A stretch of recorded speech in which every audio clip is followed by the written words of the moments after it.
Assalamualaikum warahmatullahi wabarakatuh. Perkenalkan, nama saya Nur Hayati, berasal dari Prodi Tadris IPS NIM 18.700.003. Di sini saya akan menjelaskan kembali mengenai sistem pendidikan di Indonesia, di mana pendidikan Indonesia itu sendiri adalah pendidikan yang berdasarkan Pancasila dan Undang-Undang Dasar 1945, berakar pada nilai-nilai agama, kebudayaan nasional Indonesia, dan tanggap terhadap tuntutan perubahan zaman.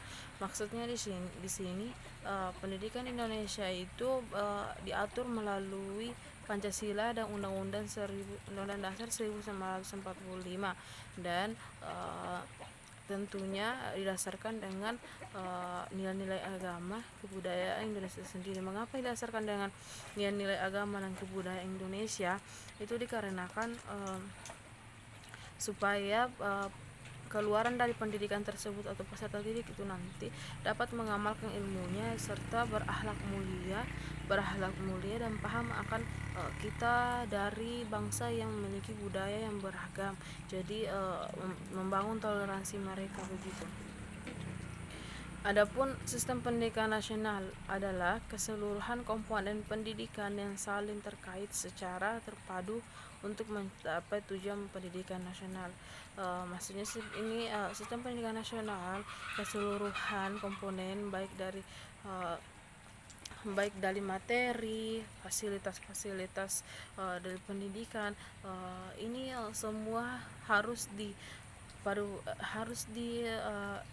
dijalankan sesuai dengan sebagaimana mestinya, demi tercapainya tujuan nasional yang kita inginkan. Maksudnya tujuan nasional atau tujuan dari pendidikan nasional ini adalah untuk mengembangkan potensi peserta didik agar menjadi tenaga yang beriman dan bertakwa kepada Tuhan Yang Maha Esa, berakhlak mulia, sehat, berilmu, cakap, kreatif, mandiri, dan menjadi warga negara yang demokratis secara tanggung jawab.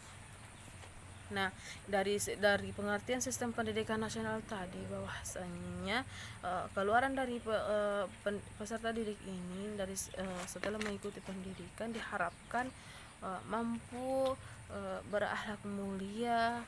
Selain berilmu, selain memiliki banyak ilmu, diharapkan juga mereka mampu menguasai ilmu agama, agar mereka dapat fondasi agama, supaya mereka mampu berakhlak mulia dalam menerapkan ilmu tersebut.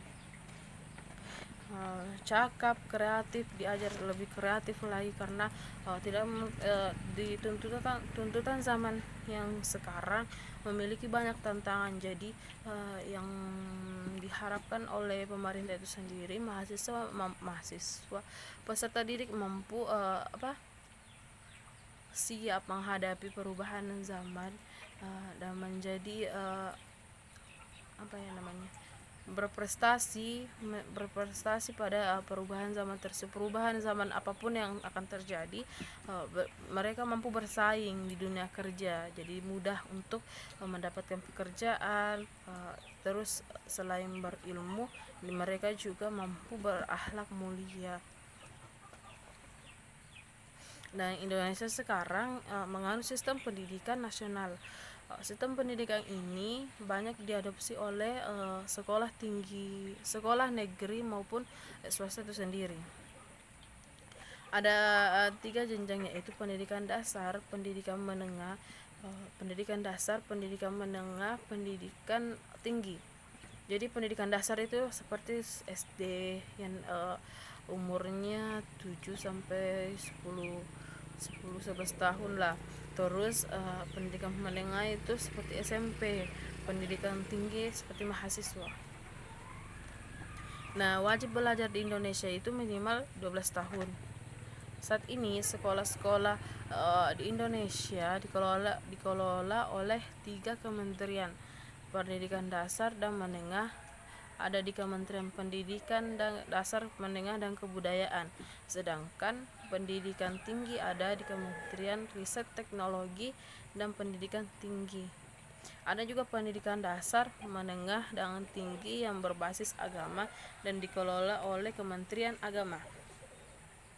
Nah, seperti yang dikelola oleh Kementerian Pendidikan dan Kebudayaan itu sekolah-sekolah dasar, misalnya SD negeri, SMP negeri, maupun SMP negeri maupun sekolah tinggi negeri. Tapi tidak menutup kemungkinan swasta juga dikelola oleh bukan tidak menutup kemungkinan, tapi swasta juga dikelola oleh kementerian pusat begitu.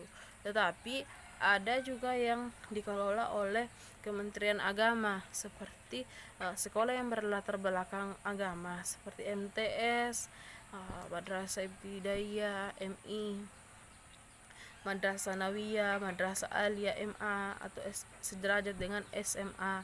Itu dikelola oleh dikelola oleh Kementerian Agama, atau biasa disebut dengan Kemenak. Nah, gitu. Mungkin sekian dari pemahaman saya mengenai sistem pendidikan di Indonesia. Kurang lebihnya mohon dimaafkan. Wabillahi taufiq wal hidayah. Assalamualaikum warahmatullahi wabarakatuh.